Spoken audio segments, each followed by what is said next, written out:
behind the scenes. But I'm glad to see you, and thank you so much, Bali, for coming, and thank you so much for my friend Hassan coming to the meeting today. I'd like to also thank John Collins. I think he's running a bit late, but then he's going to be coming. I would like to also thank each and every individual who's in this room who managed to come today. I really take note that you did come in here today expecting something, and I believe and trust that we're going to be able to go home with something. I'd like also to thank my mom, Melita. I would like to also thank Sonia Stewart, since you write everybody. I want to be able to finish you all the names in this place. But then we're going to start straight away with Pastor Sonia Stewart. She's going to give us an overview of what she's been doing for the past... Swiftly, can we have Craig Pearson to come and have a few 5 minutes and tell us what MPV is doing in Nottingham? Hello, my name is Craig Pearson. I'm Head of Commercial Development at MBV Enterprise Solutions. We're a not-for-profit social enterprise. We were established 34 years ago in 1982, and we're now the largest enterprise agency in the East Midlands. We have our offices in Basford and New Basford, where we operate 2 enterprise centres. We have around about 55 offices, conference facilities, meeting rooms and a media studio, and I can see on the front row here one of our tenants. And I think you visited earlier on today as well, so don't ask me about the Enterprise Centre. These 2 gentlemen can tell you all about it. It's good, it's good. Not at all paid to say that. Although we do have those facilities, our core activity is helping people start and grow small businesses. Over the last 2 years alone, we've helped about 1,000 people start up. And interestingly, the last speaker was talking about finance. Again, over that last 2 year period, we've helped people access more than £2 million in loans and grants to help their businesses. We currently operate 3 startup business programs. Starting in Business program, which is a workshop-based program, 4 days over 3 weeks, and that's aimed at individuals who are looking to start new businesses, and it covers all the basic skills that you need. We then have the Start and Grow program. That's a program of intensive support, one-to-one from business advisors, and that's aimed at high-growth startups, so people who are looking to make a sizable investment, and we do help people raise that money, and also looking at employing people at an early stage within the business.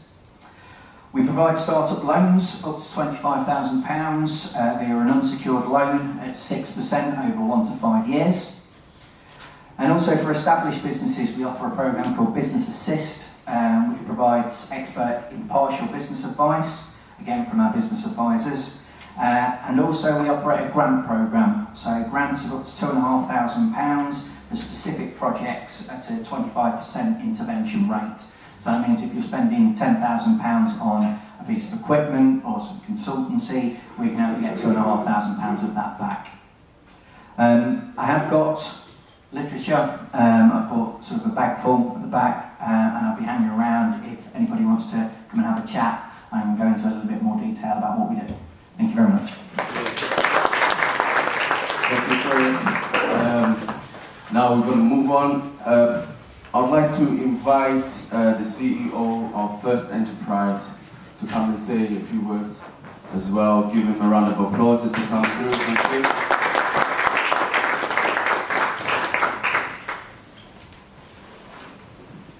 Thank you very much. I wasn't aware of the way to speak today, so I'll just have to speak off the cuff. My name is Kamal Zaman. I am the Chief Executive for First Enterprise. Like NBV, we're an enterprise agency established in 1989. Unlike NBV, we are primarily for the ethnic minority community. We were established on Redford Road by the Nottingham City Council as one of their projects.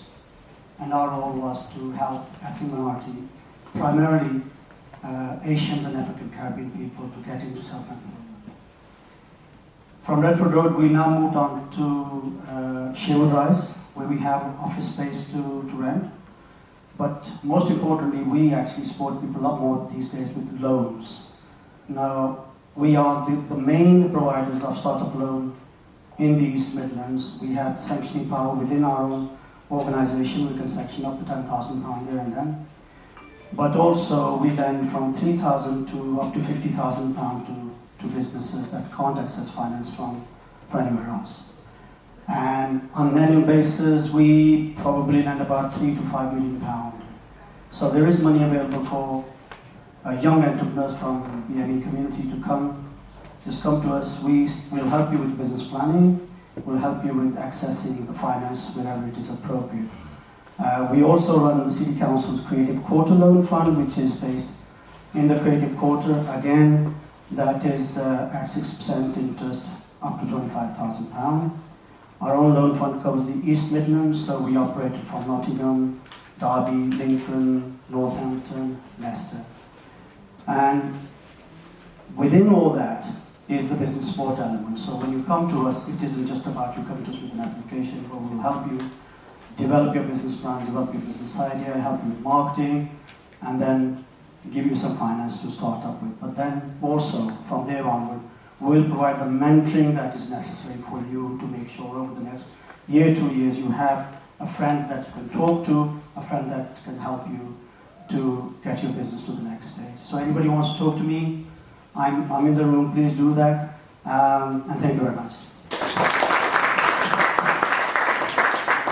Well, Trustee, thank you very much for inviting me, and this is a good time for me because I'm just coming to the end of my first period in office as the first Police and Crime Commissioner for Nottinghamshire.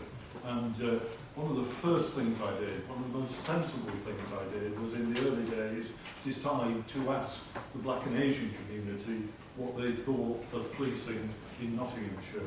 And we made a good choice in asking Professor Cecile Wright and Sajid Mohammed at the back there to write the report. They produced a report which had 30 recommendations in it. It wasn't a clean bill of health for Nottinghamshire Police by any means, but we took those recommendations, those 30 recommendations, and decided we were going to do things about it. I'm going to go through all 30 recommendations and talk to Cecile about it. But let me just pick up 3 points from the report. First of all, stop and search is a big issue still in Nottinghamshire. It always has been, it always will be into the future. When I came into post, if you were a black Afro-Caribbean youngster, you were 16 times more likely to be stopped and searched than a white youngster of the same age. And we decided we were going to do things about it, done a variety of things. The disproportionality rate has come down. If you're a black youngster, you're now 4 times more likely to be stopped and searched than a white youngster. That figure is falling all the time. If you're an Asian young man, you're less likely to be stopped and searched in Nottinghamshire than a white youngster. And the stop and search rate in Nottinghamshire is now the lowest in the country. And just like you say to colleagues in the room, you know you're in trouble if you're talking to a copper, looking at their chest, they've got a little camera. If you can see your face on the camera, Melita, you're being recorded. And that has 2 effects, really. First of all, the effect now is it changes people's behaviour. But secondly, it puts the police under scrutiny themselves. All of you will have seen the videos from the States about horrific behaviour from police officers. We're recording things in Nottingham, and really is important, as well as getting the rates down, that police officers treat everybody in the community with respect. And you're asking me whether we achieve that now. No, I don't think we do, but we're on the case, as the cops would put it. Second thing I was very keen to do, and I'm very pleased that Clive Foster is with us, is that we looked at who worked for Nottinghamshire Police.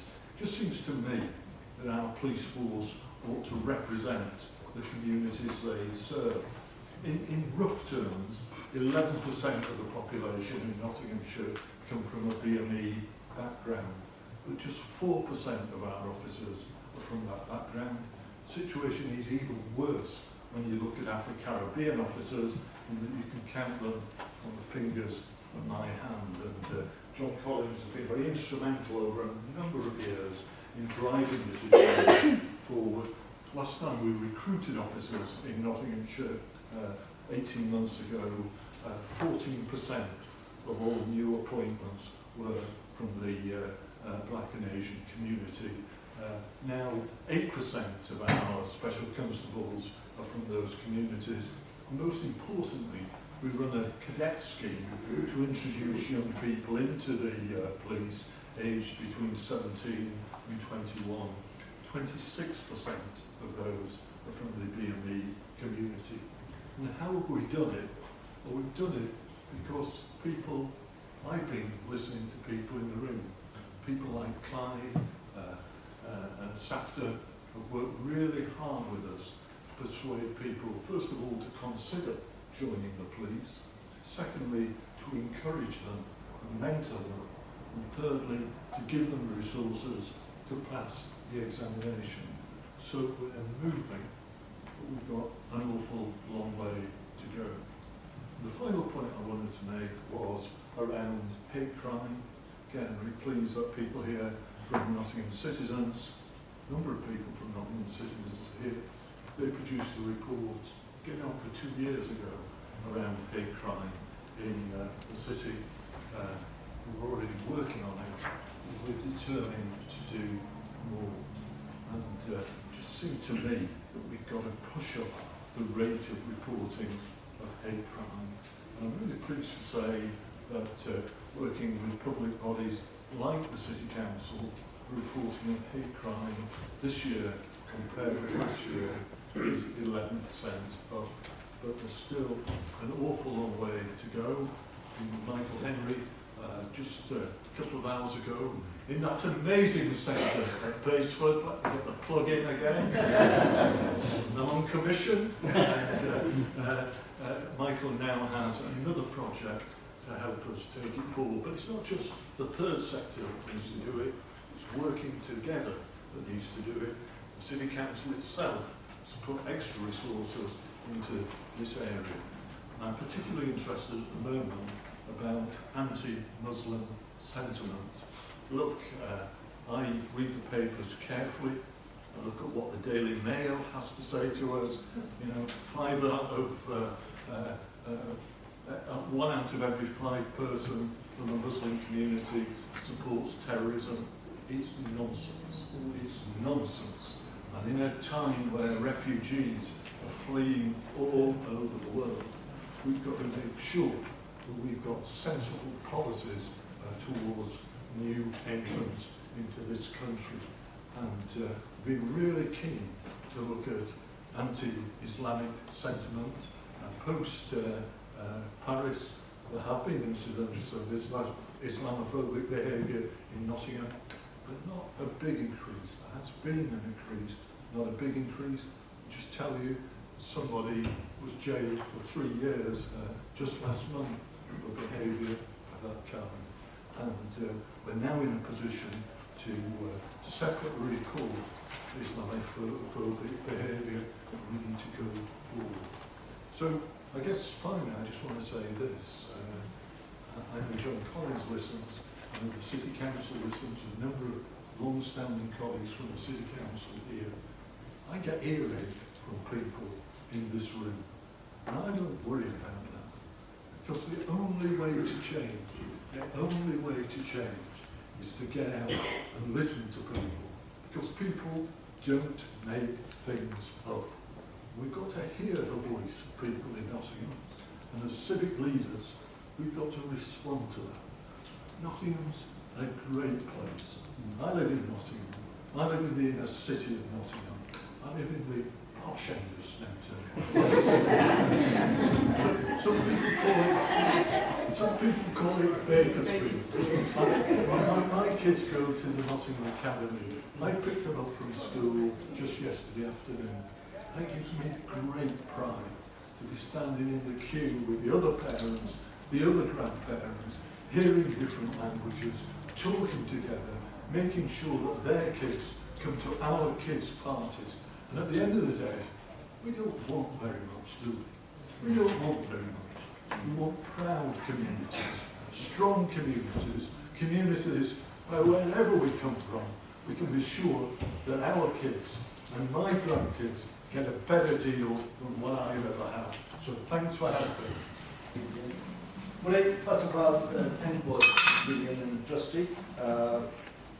Gifted for good, and you are gifted for good. Thank you for arranging this beautiful event.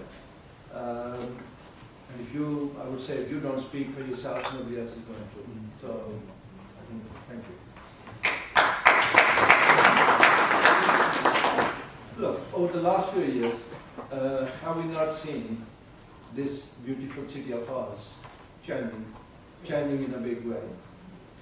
Whether it's Barrage or it's Dales or it's Tyson Green, Stratford, sometimes it's changing rapidly. Changing because number of new communities have come and settled in Nottingham, and they come from all corners of the world. Lots of people have come from East Europe, lots of people from different parts of Africa. Now we sit here in Nottingham to talk about Africa like it's a one little place. Well, it's a huge big continent. People from Middle East, Afghanistan. And I think that that is really added to diversity and beauty of this city. And I think it's one of the cities, I would say, in Britain, they've got a wonderful race relation record here. And I think that communities live together very well. But also, look, this change which is coming to Nottingham, how enterprising these new communities are. All you have to do is go just on Bradford Road. Those shutters in the shops are no more. Booming business in all those areas, and new businesses coming in. Lots of life and is there, and which shows that how enterprising these communities are. New arrival communities are from Africa and Middle East. But I think that when all of this dynamics, demographics are changing in a big way, I think there are some issues around it. Some of those issues are that do we, as a police, as city council, NHS, all those different big universities, big sort of organizations, statutory bodies, do we fully understand those changing dynamics? Do we fully understand the issues which are actually facing those communities? And do we actually even know how many people are here? Last thing was in census 2011, even that was being challenged by communities. But since then, I think I don't think we fully understand that what changes have actually taken place on the ground. What issues are out there which communities are facing. And I think that this is something, a big challenge for all of us. It's a big challenge to, first of all, understand some work has been done, and I think that some work actually has started. I've seen some work which City Council has started doing. I've seen a report on East European communities which have come and some work has been done. But I haven't seen enough from people from Africa and other parts of what happening actually. So while Council has started some work, but maybe I think there's a lot more to be done. Because unless there's some basic ground sort of facts established, that where are we, what communities have come here, what are their issues, what challenges they are facing, and what kind of impact they are having on the local infrastructure, services and everything, that only then we can begin to start addressing them. Thankfully, we haven't faced a major problem as such, and things are happening, but we also know that under the surface there are some serious issues. For example, one of the big issues I'm aware, I've come across it through my own work, is that there's a lot of black economy. I've seen actually people who work in the city. I've seen that from East European communities. There are gang leaders there's one gang leader who would have brought 10 people from Poland, rent one house, keep them there, take them at 7 o'clock in the morning, take them to work, take them back 7 o'clock in the evening.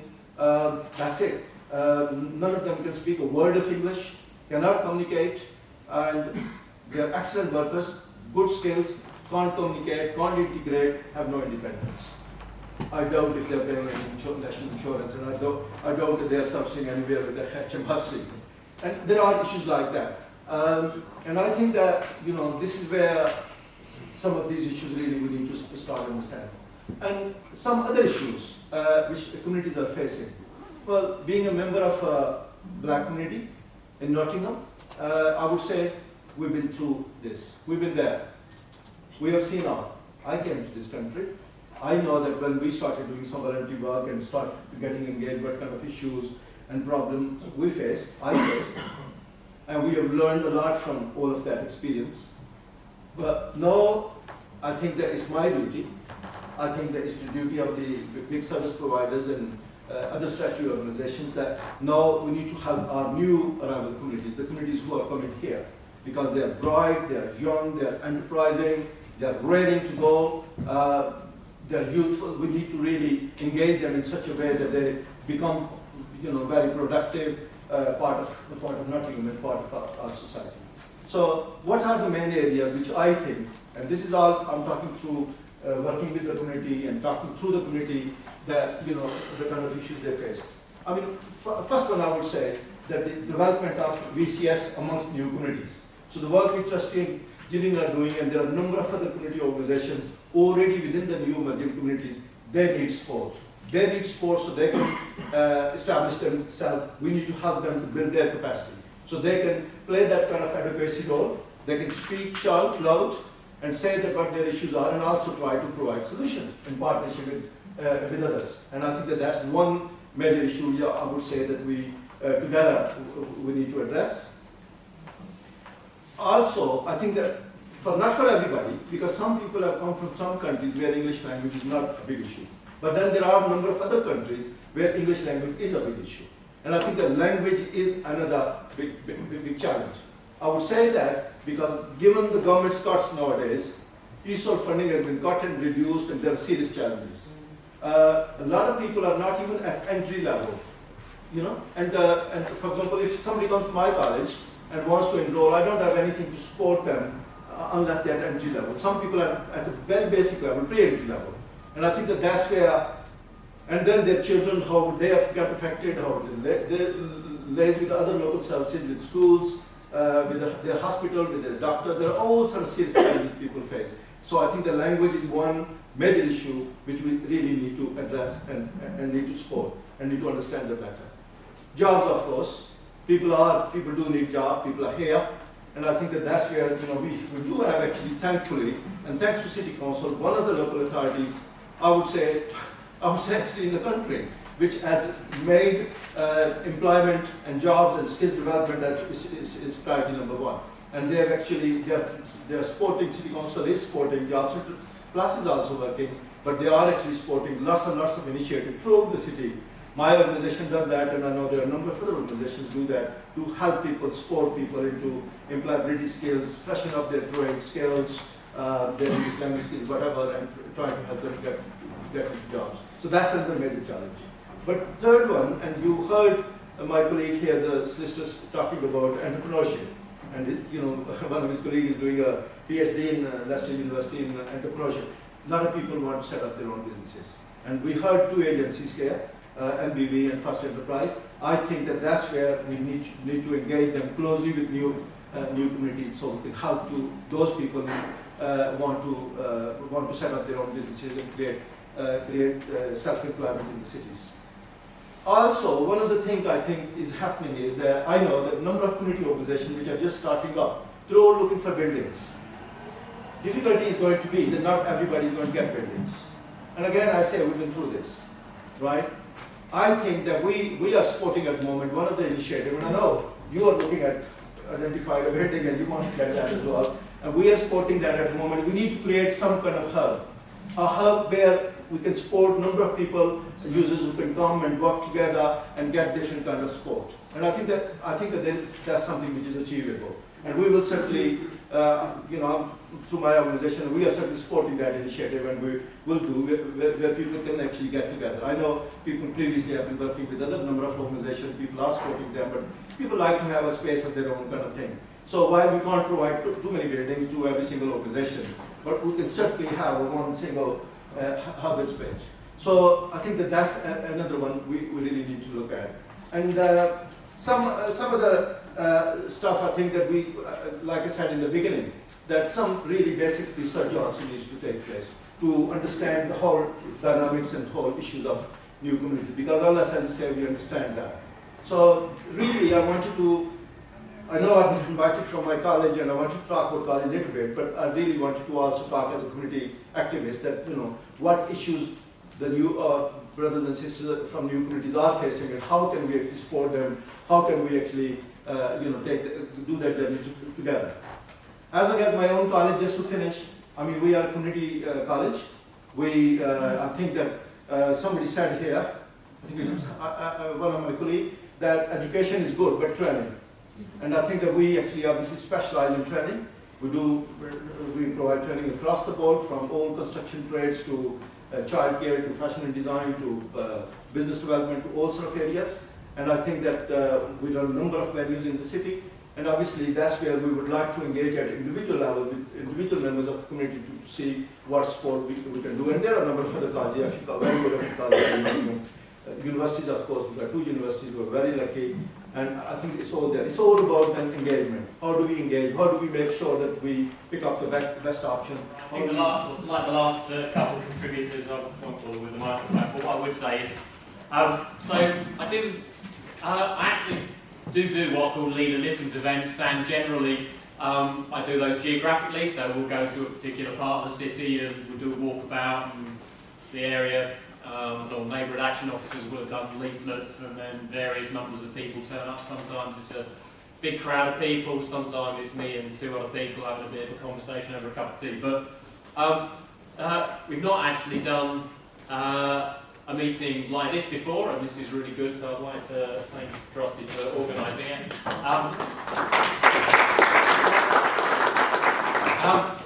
And although it's called Labour Listens, leader listens, what I don't think it is audience listens necessarily. I think the whole point of this is to actually, for me to say potentially a few words and then give people the opportunity to ask questions and for us to be accountable and to answer. So I'm really not going to say a hell of a lot. What I would say is just a few words, and being a politician, hopefully I can actually try and keep that to a few words rather than it becoming an extended number of words. But so the few words I wanted to start off with was first of all to echo some of the points that Hassan made, which is, Nottingham is a multicultural city, it's an increasingly multicultural city. Actually, that's one of the strengths of Nottingham, and, I am very clear, and I will always champion as leader, that sense that Nottingham is a better place for being a diverse and multicultural city.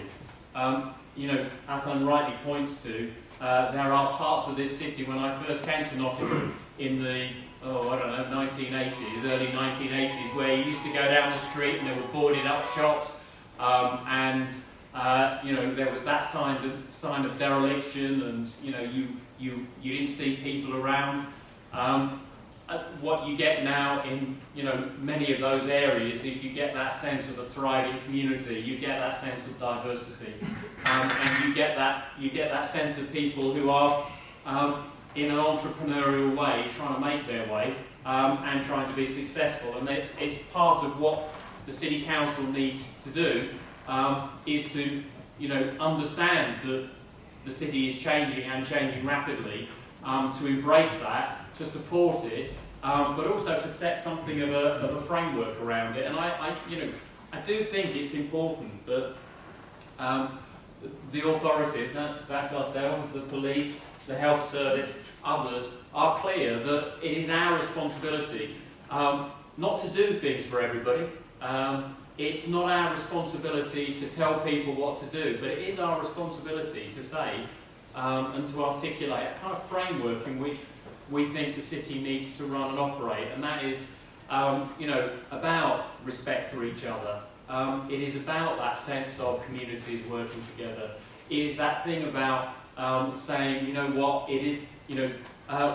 to bear down on crime and antisocial behaviour because that impacts how people feel about where they live and where they work. We do want a clean city. We do want to create opportunities.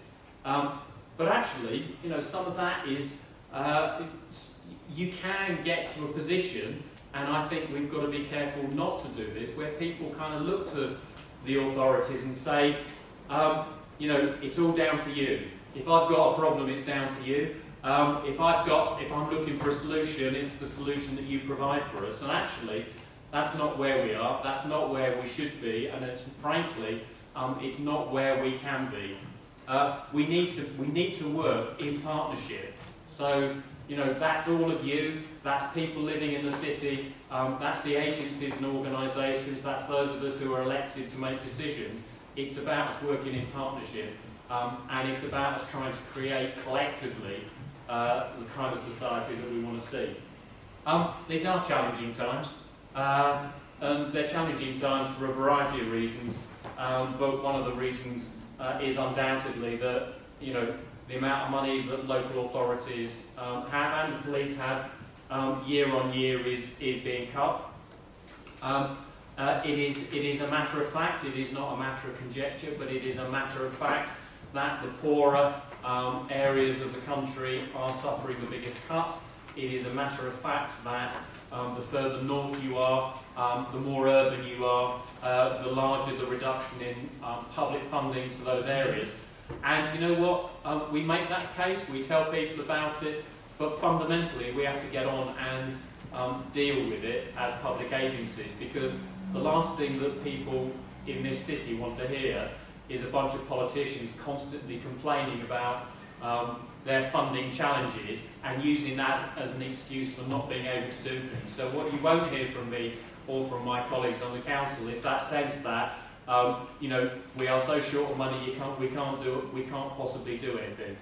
This is still a multi-million-pound authority. We have a budget, a gross budget of pushing £1 billion every year.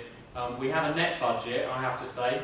Net budget is, you know, the kind of directly in and out money, which has gone from, when I was looking through our budget papers, we had our budget meeting at the beginning of the week, but about a week ago I was going back through some of our old budget papers, and 2010, so what, 5 years ago, we actually had a budget. The budget papers were there. 350 odd million pounds was our net budget. That was the amount of money that we were looking to spend on public services and providing for the people of this city.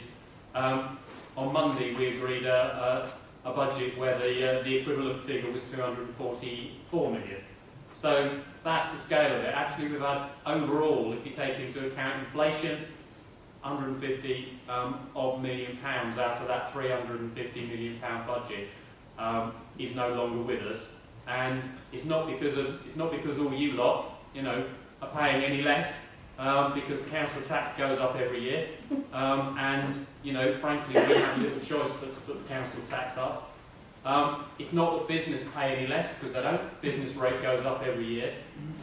It is simply that the government is contributing far, far, far less to the delivery of public services locally than they ever have. And just simply, you know, by way of an example, but so 2 years ago we had what's called a revenue support grant, which is the bit the government gives us. We had a revenue support grant of £126 million. The year after that it went down to 106. It went down to, the current financial year, it's about 78 million. Next year it will be 58, 59 million, and by 2019-20 it will be down to 25 million, and then it will be scrapped altogether. So, you know, that is the way that government funding is going. You kind of read, you know, you'd look at the Evening Post, you wouldn't actually get the sense that that is the case. Partly because the Evening Post is rubbish, but also because actually I don't think their reporters quite can work out what the figures are like and how they go. But that is the reality. Take it from me, that is the reality. That's the reality that we're working with. But having said that, you know, we are still very clear about what our job is as a council. I told you, as a politician, I was probably going to talk too much. But you know, when we have a very clear sense of what we want to achieve, and it is about making sure that we provide jobs and opportunities for people. We have a commitment to continue to work with Paddy as Police and Crime Commissioner to continue to bring crime down, so there's 20% fewer victims of crime over the next 4 years, and also to bear down on antisocial behaviour. We want to carry on being the cleanest big city in the country, and for those who, I know we've still got challenges in this city, but all I would say is for those of you who want to see what a challenge looks like, go to some of our colleague big cities elsewhere in the country and see quite how much progress we've made here.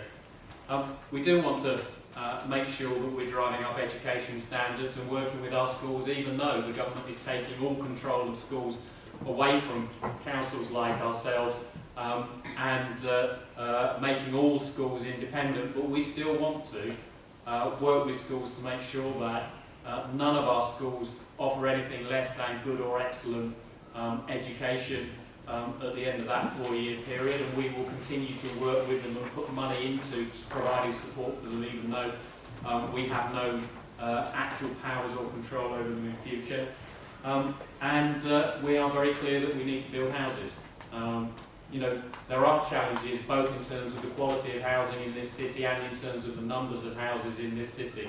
We have a commitment to build 2,500, not directly build, but to either build or work with builders to build 2,500 what we call affordable houses, which is not 2,500 houses at £250,000 a piece, which I think is the Prime Minister's definition of affordable.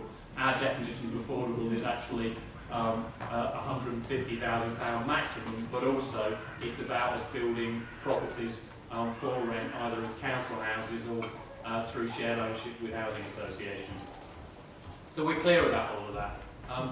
Those are our priorities. We produce a detailed manifesto. It's there on the website. It's council policy. We monitor what we do against that manifesto. And you know what? At the end of 4 years, people can look at what we've achieved. They can look at what our manifesto says.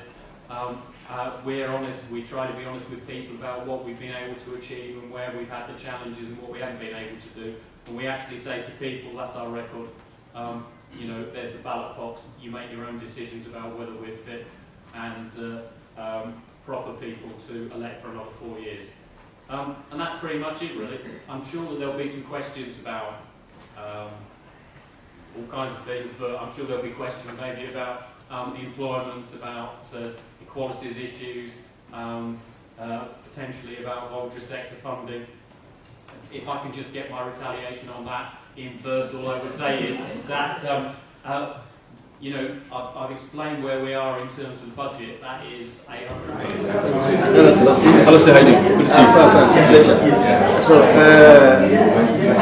I know that you are behind all those initiatives. Yes. So, can you tell us a little bit first your organization, which is gifted for good. That's right. And then what do you want to achieve for this event? Gifted for Good is a transformation and innovation organization which we work with new emerging communities, the BME communities. The main reason why we started the organization is that we are foreigners. We came from Zimbabwe. My business partner came from South Africa. When we came from Africa, that's about 14 years ago, with some challenges in terms of how we integrate and how we fit into the society. So we realized that there's some other people who are still coming from other countries. So we decided to start an organization so that we help with people with immigration, we help people with housing. The economy of Nottingham, it has got 39% of the people living in who are BMEs or either non-white. And we realized that for us to be able to deliver growth in Nottingham, as John Collins says, we will be judged not by how good our plans are, but by how well they are delivered. We realize part of that delivery is constituting the BMEs, constituting the new emerging communities, which have got issues to do with immigration, issues to do with health, issues to do with education, issues to do with so many other things which affect them. So we realize that we need to impact the BME communities, we need to impact the new emerging communities by empowering them. And empowering them is to making them aware what they see, what's affecting them, at the same time pointing them to the right direction of how they can. Okay, let me ask